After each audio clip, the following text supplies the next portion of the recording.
Uma manhã de maio de 1954, em Gotemburgo, na Suécia, nascia uma menina que mudaria para sempre nossa compreensão sobre a continuidade da alma. Barbro Karlen chegou ao mundo carregando lembranças que não pertenciam à sua vida atual. Desde os primeiros anos, ela demonstrava um comportamento que deixava seus pais completamente desconcertados.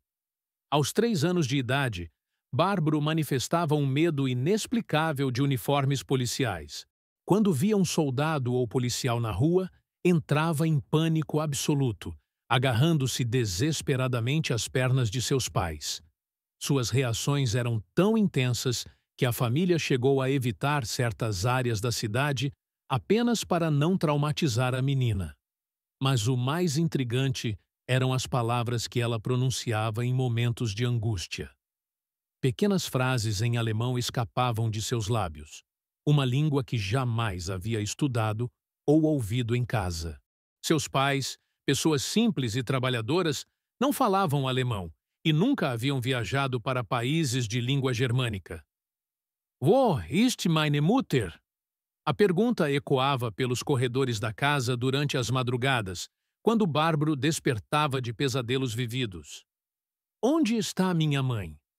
Era o que ela repetia, chorando, sem entender de onde vinham essas palavras. Seus pais a consolavam, mas uma sensação de mistério pairava sobre aquela família sueca. Durante o dia, Barbro era uma criança aparentemente normal, brincando no jardim da casa familiar em Gotemburgo. Mas à noite, seus sonhos a transportavam para lugares sombrios e épocas distantes.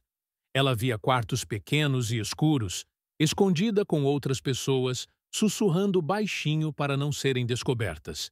Via botas pesadas batendo no chão de madeira acima de sua cabeça. A menina descrevia esses sonhos com uma precisão perturbadora para alguém tão jovem. Falava de um esconderijo especial, de livros que ela escrevia secretamente, de uma irmã chamada Margot. Os pais de Barbro trocavam olhares preocupados. De onde uma criança de 4 anos tirava essas imagens tão específicas? O tempo passou, e Barbro cresceu, tornando-se uma adolescente brilhante. Aos 12 anos, ela já demonstrava um talento literário extraordinário, escrevendo poemas e histórias com uma maturidade que impressionava editores experientes. Entre os 12 e 17 anos, 10 livros de suas obras foram publicados na Suécia, transformando-se rapidamente em sucessos de vendas. Mas o sucesso literário não apagava as memórias persistentes que a acompanhavam. Barbro continuava a ter pesadelos recorrentes, sempre envolvendo a mesma época histórica, os mesmos cenários de guerra e perseguição.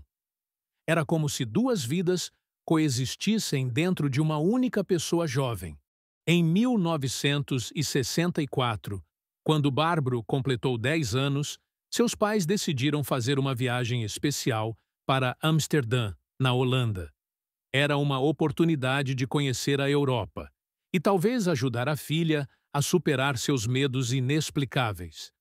Eles não faziam ideia de que essa viagem revelaria verdades que desafiariam tudo o que acreditavam saber sobre vida e morte. A família Karlen chegou a Amsterdã numa manhã ensolarada de verão. Barbro, então com 10 anos, caminhava pelas ruas da cidade holandesa com uma sensação estranha de familiaridade. Cada canal, cada ponte, cada esquina parecia despertar algo profundo em sua memória. Era como se ela já tivesse estado ali antes, muito antes de nascer na Suécia. Seus pais haviam planejado visitar os pontos turísticos mais famosos da cidade, incluindo a casa de Anne Frank, que havia se tornado um museu em 1957. Para eles, era apenas mais uma atração histórica interessante para mostrar à filha. Não imaginavam que estavam prestes a presenciar algo que mudaria suas vidas para sempre. Quando se aproximaram da Prinsengracht, número 263, Barbro parou abruptamente na calçada. Seu rosto empalideceu e ela começou a tremer levemente. Eu conheço este lugar, sussurrou para os pais, olhando fixamente para o prédio histórico. Eu já estive aqui antes.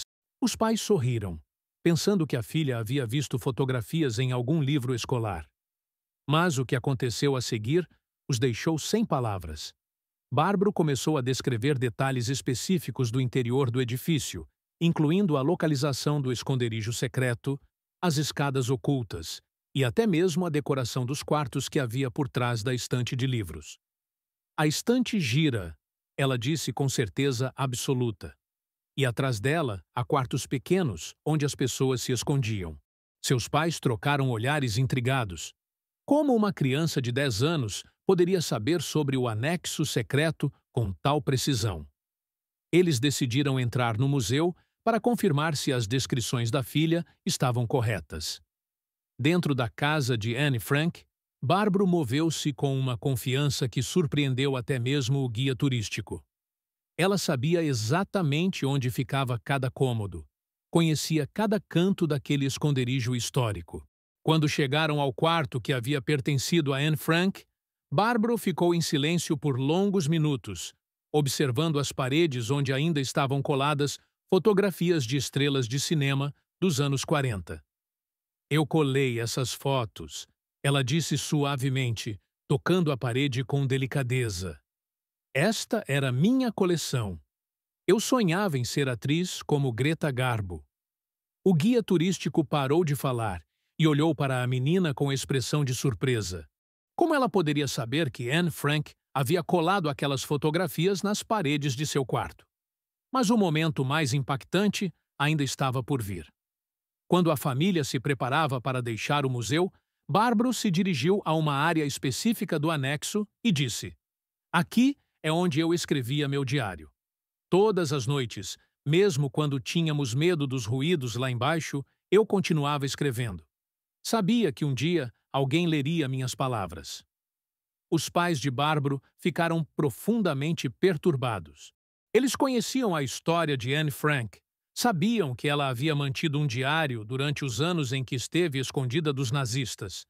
Mas como sua filha, nascida 9 anos após a morte de Anne, poderia conhecer detalhes tão íntimos daquela experiência? De volta ao hotel em Amsterdã, Bárbaro chorou durante horas. As emoções que havia sentido na casa de Anne Frank eram avassaladoras. Era como se tivesse revisitado uma casa da infância, um lugar cheio de memórias dolorosas, mas também preciosas. Ela sentia uma conexão profunda com Anne Frank, uma conexão que ia muito além da simpatia histórica. Nos dias seguintes à visita ao museu, Bárbaro começou a revelar mais detalhes sobre suas memórias persistentes. Ela descreveu como era a rotina no anexo secreto, os horários em que precisavam ficar em absoluto silêncio para não serem descobertos pelos trabalhadores do escritório abaixo. Contou sobre o medo constante de serem encontrados, sobre as discussões familiares em espaços tão pequenos, sobre a esperança que mantinha de um dia poder sair dali. Durante o dia, quando havia pessoas trabalhando embaixo, não podíamos fazer barulho, explicou Bárbaro aos pais, com uma maturidade surpreendente para seus 10 anos. Caminhávamos descalços, sussurrávamos quando precisávamos falar, e às vezes ficávamos horas sentados sem nos mover. Era como viver em uma prisão silenciosa. Ela também descreveu a personalidade das pessoas que viviam no anexo com ela, ou melhor, com Anne Frank. Falava de Margot, a irmã mais velha, como alguém quieta e estudiosa. Mencionava os conflitos com a mãe, Edith Frank, e o carinho especial que sentia pelo pai, Otto. Descrevia a família Van Pels, que dividiava o esconderijo, e Fritz Pfeffer, o dentista que chegou depois. O mais impressionante era como Bárbaro conseguia descrever os sentimentos íntimos de Anne Frank. "Eu me sentia incompreendida", disse ela certa noite, olhando pela janela do hotel. "Todos achavam que eu era muito barulhenta, muito falante, muito sonhadora. Mas eu só queria viver, sabe? Queria sair dali e experimentar o mundo, conhecer pessoas, me apaixonar, viajar." Os pais de Bárbaro começaram a documentar essas revelações, anotando cada detalhe que a filha compartilhava. Eles pesquisaram tudo o que conseguiram encontrar sobre Anne Frank e ficaram chocados ao descobrir que as descrições de Barbro correspondiam exatamente aos relatos históricos conhecidos, incluindo informações que não estavam amplamente divulgadas na época. De volta à Suécia, Barbro não conseguiu retomar sua vida normal imediatamente. As memórias despertadas pela visita a Amsterdã tornaram-se ainda mais vívidas e frequentes. Ela começou a escrever compulsivamente, como se as palavras de Anne Frank estivessem pedindo para serem ouvidas novamente através dela. Em seus escritos, Barbro descrevia não apenas a vida no anexo secreto, mas também os últimos momentos da existência de Anne Frank. Ela contava sobre a descoberta do esconderijo em agosto de 1944, sobre a prisão e o transporte para campos de concentração. Suas descrições eram tão vívidas que seus pais se perguntavam como uma criança poderia carregar memórias tão pesadas. Eles nos encontraram numa manhã de agosto, escreveu Barbro em seu diário. Eu sabia que aquele dia chegaria, mas quando ouvi as botas pesadas na escada, meu coração parou. Tudo pelo que havíamos lutado, toda nossa esperança de sobreviver à guerra, desapareceu naquele momento. A família Carlane enfrentava agora um dilema extraordinário. Como explicar as experiências de sua filha? Como processar a possibilidade de que Barbro pudesse realmente carregar as memórias de Anne Frank? Eles decidiram buscar ajuda profissional, consultando psicólogos e pesquisadores interessados em casos de memórias de vidas passadas. Durante as consultas, Barbro demonstrou um conhecimento sobre os campos de concentração que deixou os especialistas perplexos. Ela descreveu Bergen-Belsen, onde Anne e Margot Frank morreram de tifo em 1945, com detalhes que só alguém que esteve lá poderia conhecer. Os pesquisadores que começaram a estudar o caso de Barbro Carlane ficaram fascinados pela precisão de suas lembranças. Dr. Holger Calveit, um especialista alemão em estados alterados de consciência, foi um dos primeiros a documentar seriamente suas experiências. Ele conduziu sessões detalhadas com Barbro, registrando cada memória que ela compartilhava sobre sua suposta vida anterior como Anne Frank. Durante essas sessões, Barbro revelou aspectos da personalidade de Anne Frank que não estavam descritos no diário publicado. Ela falava sobre os conflitos internos de Anne, suas dúvidas sobre Deus durante os momentos mais difíceis no anexo, seus sonhos secretos de se tornar uma escritora famosa. Eu sabia que estava escrevendo algo importante, disse Barbro durante uma das sessões. Mesmo nos momentos mais sombrios, eu sentia que minhas palavras poderiam tocar outras pessoas um dia.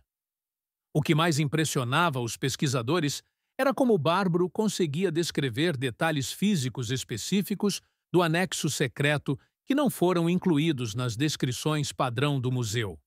Ela mencionou a localização exata de uma rachadura na parede de seu quarto, a maneira como a luz entrava pela pequena janela durante diferentes épocas do ano, e até mesmo o rangido específico de certas tábuas do assoalho.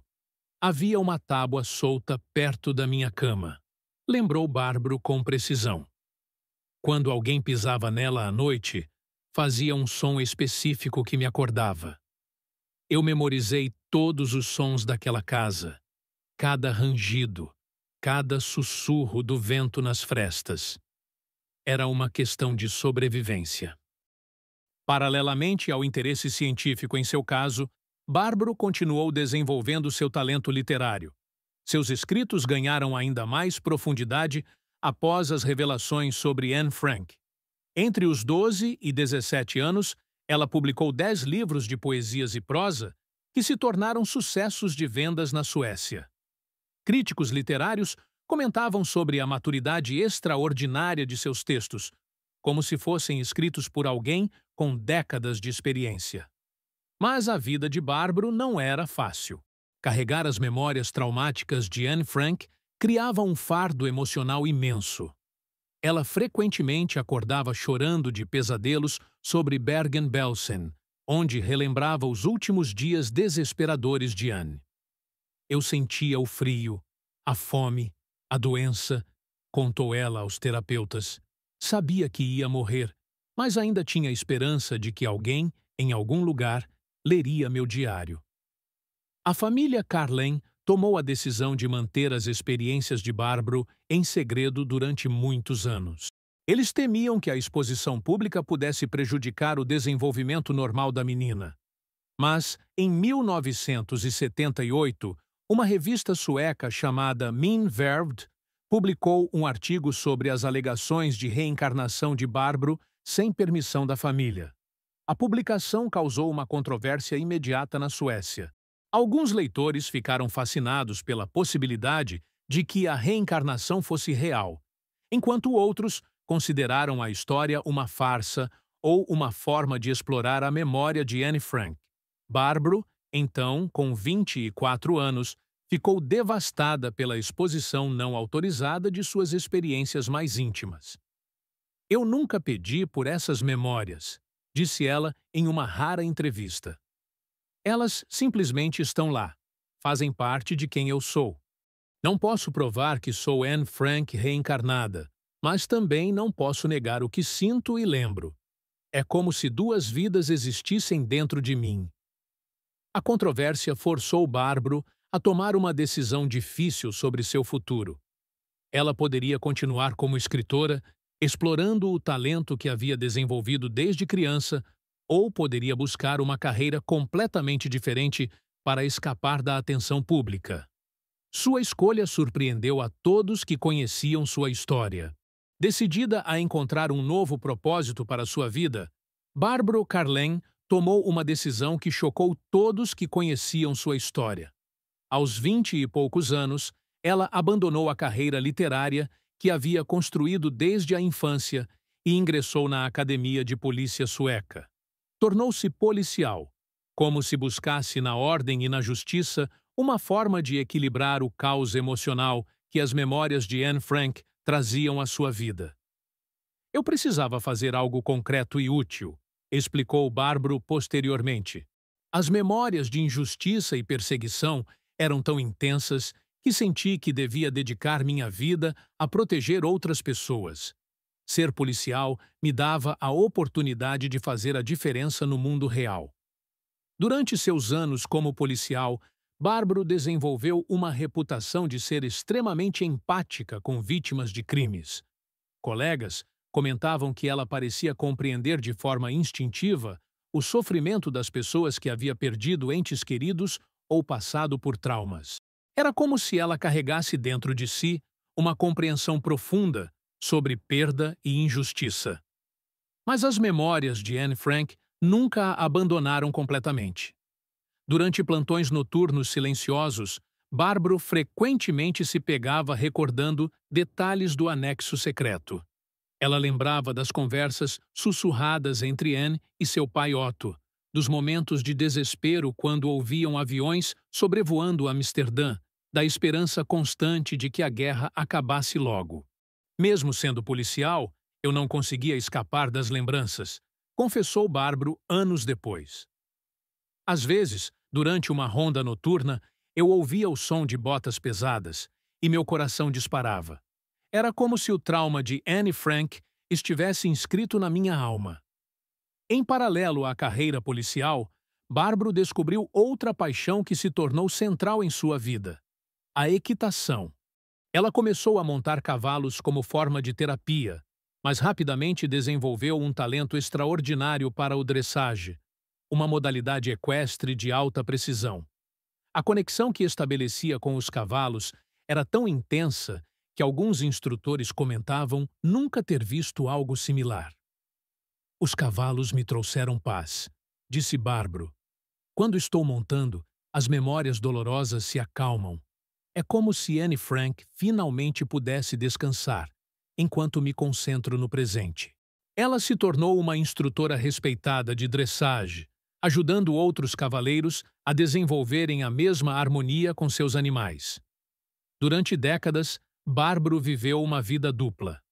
Publicamente, era conhecida como policial e instrutora de equitação.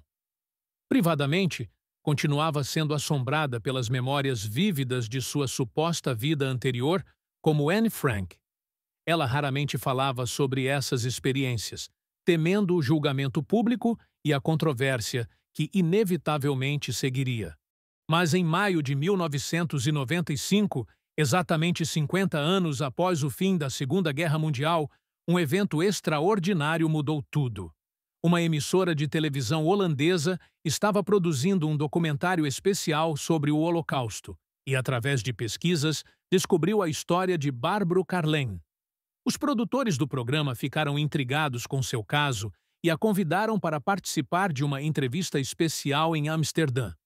Depois de décadas de silêncio, Barbro enfrentou uma decisão crucial. Deveria finalmente contar sua história ao mundo ou continuar guardando suas experiências em segredo? Eu me surpreendi ao aceitar o convite, admitiu Barbro posteriormente. Durante 40 anos, havia evitado falar publicamente sobre minhas memórias. Mas algo sobre aquele momento histórico, 50 anos após a guerra, fez com que eu sentisse que era hora de compartilhar minha experiência. A decisão de Barbro de quebrar décadas de silêncio estava prestes a desencadear uma das controvérsias mais intensas sobre reencarnação e memória histórica que o mundo já havia presenciado. Em maio de 1995, Barbro Carlén chegou a Amsterdã para a entrevista que mudaria sua vida para sempre. Aos 41 anos, ela retornava à cidade onde, décadas antes, havia reconhecido cada esquina, cada canal, como se fossem memórias de uma vida anterior. Desta vez, no entanto, ela não estava apenas visitando o passado, estava prestes a revelá-lo ao mundo inteiro. A equipe de televisão holandesa havia preparado cuidadosamente o encontro. Eles sabiam que estavam documentando algo extraordinário. Uma mulher que afirmava carregar as memórias de uma das figuras históricas mais conhecidas do século XX. As câmeras foram posicionadas estrategicamente na casa de Anne Frank, agora um memorial visitado por milhões de pessoas anualmente. Quando Barbro entrou novamente no anexo secreto, algo profundo se moveu em sua alma. Desta vez, ela não era uma criança confusa tentando entender memórias estranhas. Era uma adulta que havia passado décadas processando essas experiências. Uma policial treinada para observar detalhes. Uma instrutora de equitação que havia encontrado paz em meio ao caos emocional. Estar aqui novamente é como voltar para casa, disse Barbro às câmeras, sua voz tremendo levemente. Cada canto, cada sombra, cada rangido do assoalho desperta lembranças que nunca me abandonaram. Eu sei que isto pode parecer impossível para muitas pessoas, mas estas memórias são tão reais para mim quanto as da minha infância na Suécia. Durante a entrevista, Barbro revelou detalhes que havia guardado em segredo por décadas. Ela descreveu os últimos dias no anexo secreto, momentos antes da descoberta pelos nazistas. Eu sabia que algo estava errado, contou ela. Havia uma tensão no ar, uma sensação de que nosso tempo estava se esgotando. Anne, eu, estava escrevendo freneticamente, como se soubesse que eram as últimas oportunidades. A revelação mais impactante veio quando Barbro descreveu sua experiência da morte de Anne Frank em Bergen-Belsen. Eu lembro de estar muito fraca, doente com tifo, disse ela, as lágrimas começando a formar em seus olhos. Margot estava ao meu lado, também morrendo. Mas mesmo naqueles momentos finais, eu ainda tinha a esperança de que meu diário pudesse sobreviver, de que minhas palavras pudessem significar algo. O que tornou o depoimento ainda mais perturbador foi a precisão emocional com que Barbro descreveu não apenas os eventos, mas os sentimentos íntimos de Anne Frank. Ela sonhava em se tornar jornalista, explicou Barbro. Queria viajar pelo mundo, conhecer pessoas diferentes, escrever sobre a experiência humana. A ironia de ter se tornado uma das vozes mais conhecidas da história. Mas apenas após a morte, teria tocado profundamente Annie. A entrevista holandesa foi transmitida durante a semana de comemoração dos 50 anos do fim da Segunda Guerra Mundial. O impacto foi imediato e polarizado. Milhões de pessoas assistiram, e as reações variaram desde fascínio total até indignação absoluta. Alguns viam em Barbro uma prova viva de que a alma humana transcende a morte física. Outros consideravam suas afirmações uma ofensa à memória de Anne Frank e das vítimas do Holocausto. Especialistas em história começaram a analisar cada detalhe das declarações de Barbro, comparando-as com documentos históricos conhecidos. Surpreendentemente, muitas de suas descrições correspondiam a informações que não eram amplamente conhecidas em 1964, quando ela visitou a casa de Anne Frank pela primeira vez. Dr. Ian Stevenson, o renomado pesquisador de casos de reencarnação da Universidade da Virgínia, declarou publicamente que o caso de Barbro Carlén era um dos mais intrigantes que havia encontrado. A precisão de suas lembranças, combinada com a consistência ao longo de décadas, apresenta questões profundas sobre a natureza da consciência e da memória, comentou ele. Mas nem todas as reações foram acadêmicas ou respeitosas. Ativistas e organizações de sobreviventes do Holocausto começaram a mobilizar campanhas contra Barbro, acusando-a de explorar o sofrimento das vítimas dos nazistas para ganhar notoriedade pessoal. A controvérsia internacional, que seguiu a entrevista de Barbro Carlén em 1995, foi imediata e intensa. Em poucos dias, sua história se espalhou por jornais, revistas e programas de televisão em dezenas de países. O mundo estava dividido entre aqueles que viam suas experiências como evidência fascinante da continuidade da alma e aqueles que consideravam suas afirmações uma blasfêmia contra a memória do Holocausto. Thomas Mayer, editor da prestigiosa editora Perseus Verlag, na Suíça, foi um dos primeiros a reconhecer a importância histórica do testemunho de Barbro. Ele se aproximou dela com uma proposta corajosa: escrever um livro completo sobre suas experiências, documentando não apenas as memórias de Anne Frank, mas também como essas lembranças haviam impactado sua vida na Suécia. Este não é apenas um caso de alegada reencarnação, explicou Mayer. É um documento humano extraordinário sobre como memórias traumáticas podem transcender o tempo e afetar uma nova existência. Independente de acreditarmos ou não na reencarnação, o relato de Barbro oferece perspectivas únicas sobre consciência, memória e cura espiritual. Barbro inicialmente hesitou em aceitar a proposta. Ela havia passado décadas tentando levar uma vida normal, longe da atenção pública. A decisão de participar da entrevista holandesa já havia transformado sua existência pacífica em um turbilhão de controvérsias. Escrever um livro significaria exposição ainda maior e críticas mais intensas. Eu temia que escrever sobre minhas experiências fosse interpretado como uma tentativa de lucrar com o sofrimento de Anne Frank, confessou Barbro posteriormente. Mas também comecei a perceber que talvez eu tivesse a responsabilidade de compartilhar essas memórias, não importa quão dolorosas ou controversas fossem. A decisão final de Barbro veio após meses de reflexão profunda.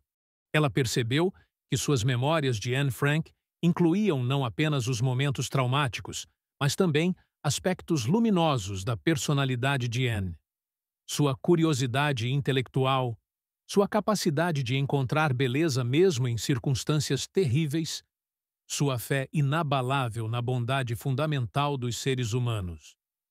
Anne Frank representava a esperança, disse Barbro. Mesmo nos momentos mais sombrios do anexo secreto, ela mantinha viva a crença de que as pessoas eram fundamentalmente boas. Se eu realmente carrego parte de sua essência, então talvez minha responsabilidade seja continuar espalhando essa mensagem de esperança. O processo de escrever o livro foi emocionalmente devastador para Barbro. Cada capítulo a forçava a reviver não apenas as memórias dolorosas do Holocausto, mas também os anos de confusão e isolamento que havia experimentado na Suécia. Ela decidiu usar um nome fictício no livro, Sarah Carpenter, para criar uma distância emocional que lhe permitisse contar a história com maior objetividade. Escrever em terceira pessoa me ajudou a processar experiências que eram íntimas demais para serem narradas diretamente, explicou Barbro. Era como se eu estivesse documentando a vida de outra pessoa, alguém que eu conhecia intimamente, mas que não era exatamente eu.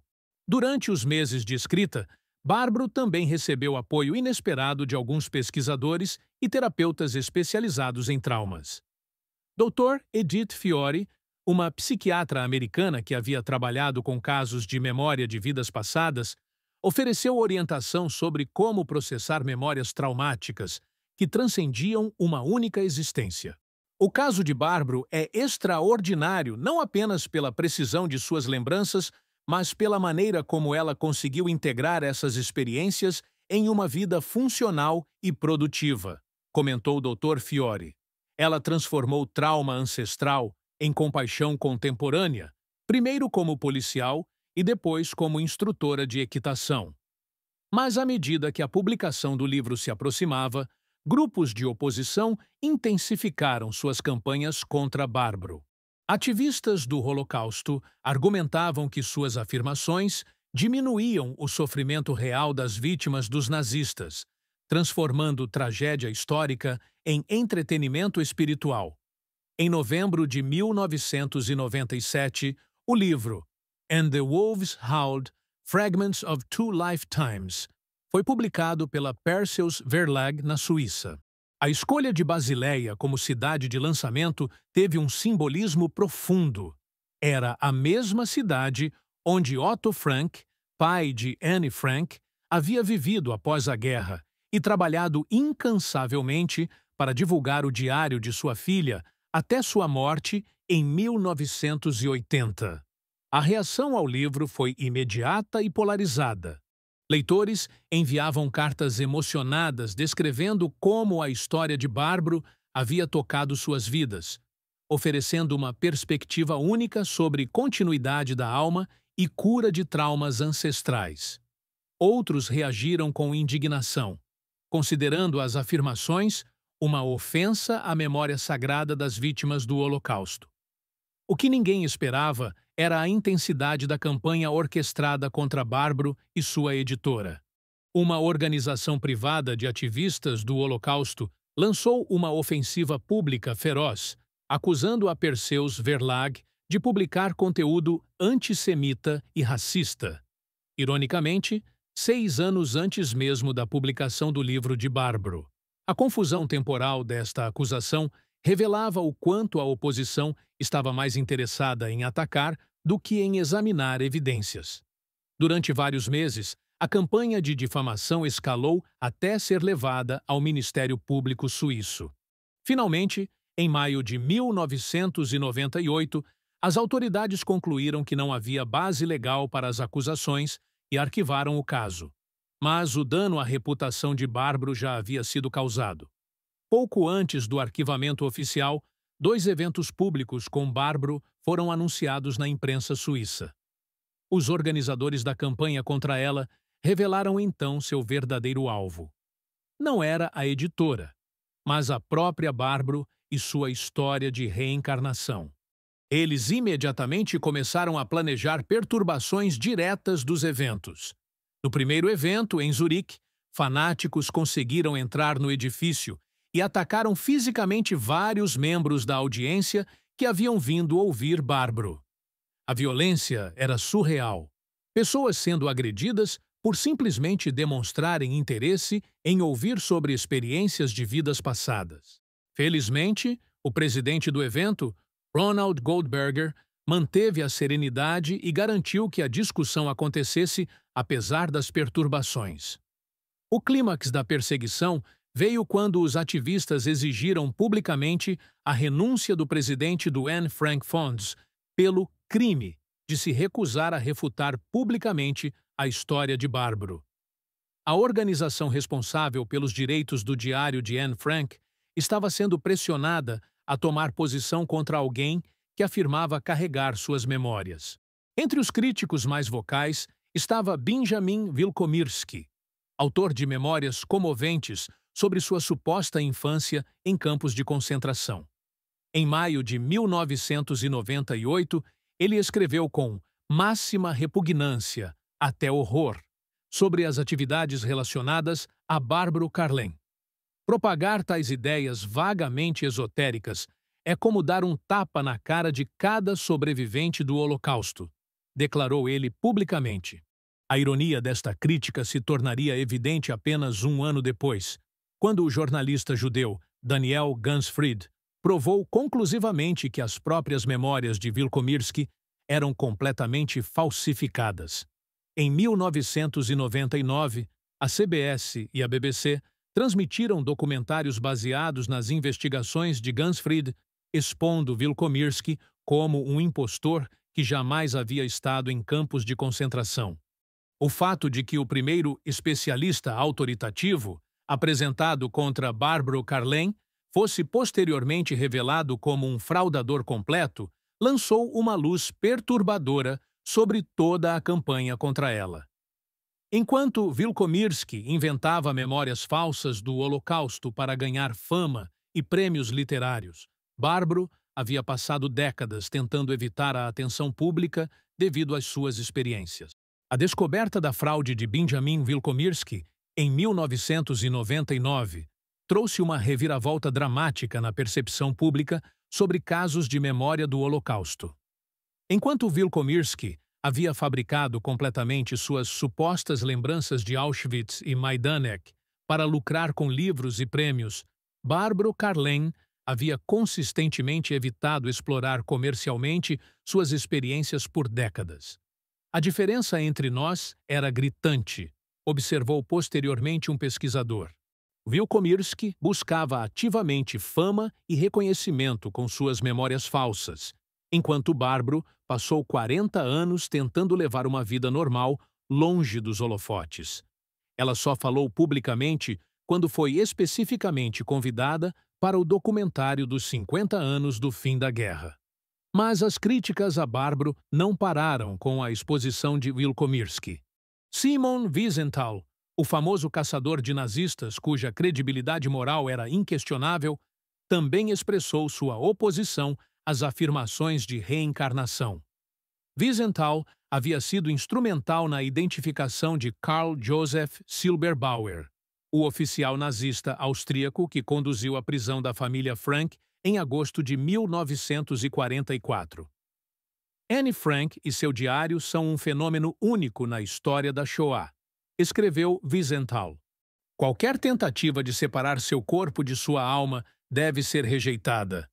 Em minha opinião, não existe reencarnação, muito menos para pessoas que afirmam ter reencarnado baseando-se apenas em seus próprios sentimentos.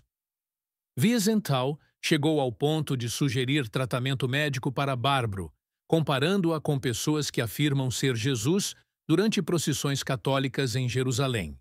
Se eu fosse médico, certamente seria capaz de fazer um diagnóstico adequado de sua suposta reencarnação, declarou ele, propondo que casos como o de Barbro deveriam ser tratados como distúrbios mentais. A sugestão de Wiesenthal de que as experiências de Barbro constituíam uma doença mental foi particularmente dolorosa para ela. Durante décadas, ela havia funcionado perfeitamente como policial e instrutora de equitação, mantendo relacionamentos saudáveis e contribuindo positivamente para sua comunidade. Reduzir suas experiências complexas a uma patologia simples parecia uma negação de sua humanidade integral. Críticos acadêmicos também encontraram o que consideravam contradições entre as descrições de Barbro e fatos históricos estabelecidos sobre Anne Frank. Alguns argumentaram que sua descrição da cena de prisão no anexo secreto contradiziam certos documentos históricos. Outros questionavam detalhes específicos sobre a vida diária no esconderijo. No entanto, Pesquisadores mais cuidadosos notaram que muitas das contradições apontadas pelos críticos eram, na verdade, lacunas na documentação histórica oficial, não erros nas lembranças de Barbro. O diário de Anne Frank, embora extraordinariamente detalhado, não cobria todos os aspectos da experiência no anexo secreto. Havia períodos inteiros não documentados, especialmente nos últimos meses antes da descoberta. Dr. Ian Stevenson, que havia dedicado décadas ao estudo científico de casos de reencarnação, ofereceu uma perspectiva mais equilibrada. O caso de Barbro Carlene apresenta características consistentes com outros casos bem documentados de memória de vida passada, declarou ele. A consistência de suas lembranças ao longo de décadas, combinada com detalhes verificáveis que ela não poderia ter conhecido por meios normais, merece investigação séria. O que tornava o caso ainda mais intrigante era como Barbro havia integrado suas experiências traumáticas em uma vida produtiva e compassiva. Em vez de ser paralisada pelas memórias dolorosas, ela as havia canalizado para carreiras dedicadas ao serviço público e à cura, primeiro como policial protegendo outros, depois como instrutora ajudando pessoas e animais a encontrarem harmonia. Independente de acreditarmos ou não na reencarnação, observou um terapeuta que trabalhou com Barbro. Sua capacidade de transformar trauma ancestral em compaixão contemporânea oferece lições valiosas sobre resiliência humana e cura espiritual. Apesar de toda a controvérsia e oposição, Barbro Carlene continuou vivendo sua vida com dignidade e propósito. Ela nunca buscou lucrar financeiramente com suas alegações sobre Anne Frank. Nunca escreveu múltiplos livros explorando o tema. Nunca turnê pelo mundo dando palestras pagas sobre reencarnação. Em vez disso, ela retornou à sua vida tranquila na Suécia, focando em seu trabalho com cavalos e ajudando outros a encontrarem paz através da equitação. O que mais me impressiona em Barbro, comentou um de seus colegas instrutores de dressage, é como ela transformou experiências que poderiam tê-la destruído em fontes de sabedoria e compaixão. Ela tem uma capacidade única de conectar-se com pessoas e animais que estão sofrendo, como se entendesse profundamente a natureza da dor e da cura. Nos anos seguintes à publicação de seu livro, Barbro raramente deu entrevistas ou fez aparições públicas. Quando o fazia, sempre enfatizava que não estava tentando provar a reencarnação para ninguém. Estas são simplesmente as minhas experiências, dizia ela. Não posso forçar ninguém a acreditar nelas, assim como não posso negar que elas fazem parte de quem eu sou. Pesquisadores continuaram estudando seu caso ao longo dos anos. Dr. Holger Calveit documentou extensivamente suas lembranças, comparando-as com registros históricos e encontrando correspondências notáveis. Outros especialistas em consciência e memória começaram a usar o caso de Barbro como exemplo de como experiências traumáticas podem potencialmente transcender uma única existência. O aspecto mais fascinante do caso não eram apenas as memórias específicas, mas como elas haviam moldado a personalidade e as escolhas de vida de Barbro. Sua compaixão por vítimas de injustiça, sua necessidade de proteger outros através da carreira policial, seu dom para a comunicação não verbal com cavalos, todos esses traços pareciam ecos das qualidades que tornaram Anne Frank uma figura tão memorável. Anne Frank escreveu que acreditava que as pessoas eram fundamentalmente boas, observou Barbro em uma de suas raras entrevistas. Se eu realmente carrego parte de sua essência, então essa crença se manifesta na minha vida através do trabalho que escolhi fazer, protegendo pessoas como policial, curando traumas através da terapia equestre. O legado do caso de Barbro Carlene transcende a questão da reencarnação. Sua história oferece perspectivas únicas sobre como processamos trauma coletivo, como memórias históricas vivem em nossa consciência cultural e como indivíduos podem transformar sofrimento ancestral em contribuições positivas para o mundo. Hoje, Décadas após sua primeira aparição pública, Barbro continua sua vida tranquila na Suécia. Ela não se tornou uma guru espiritual ou uma celebridade da reencarnação. Em vez disso, permanece como um exemplo de como experiências extraordinárias podem ser integradas em uma existência comum, mas significativa. Para aqueles que acreditam em suas experiências, Barbro representa a evidência fascinante da continuidade da consciência, além da morte física. Para céticos, ela oferece um estudo de caso intrigante sobre memória, identidade e a natureza da experiência humana. Independente da perspectiva, sua história nos desafia a considerar questões profundas sobre quem somos e como nossas vidas se conectam através do tempo. Como Anne Frank escreveu em seu diário, apesar de tudo, ainda acredito que as pessoas são realmente boas de coração. Na vida de Barbro Karlen, essa esperança encontrou uma nova forma de expressão, provando que nem mesmo as trevas mais profundas podem extinguir completamente a luz da compaixão humana. Se você ficou tocado por esta história extraordinária, inscreva-se no canal Círculo das Vidas para descobrir mais casos fascinantes sobre reencarnação e memórias de vidas passadas.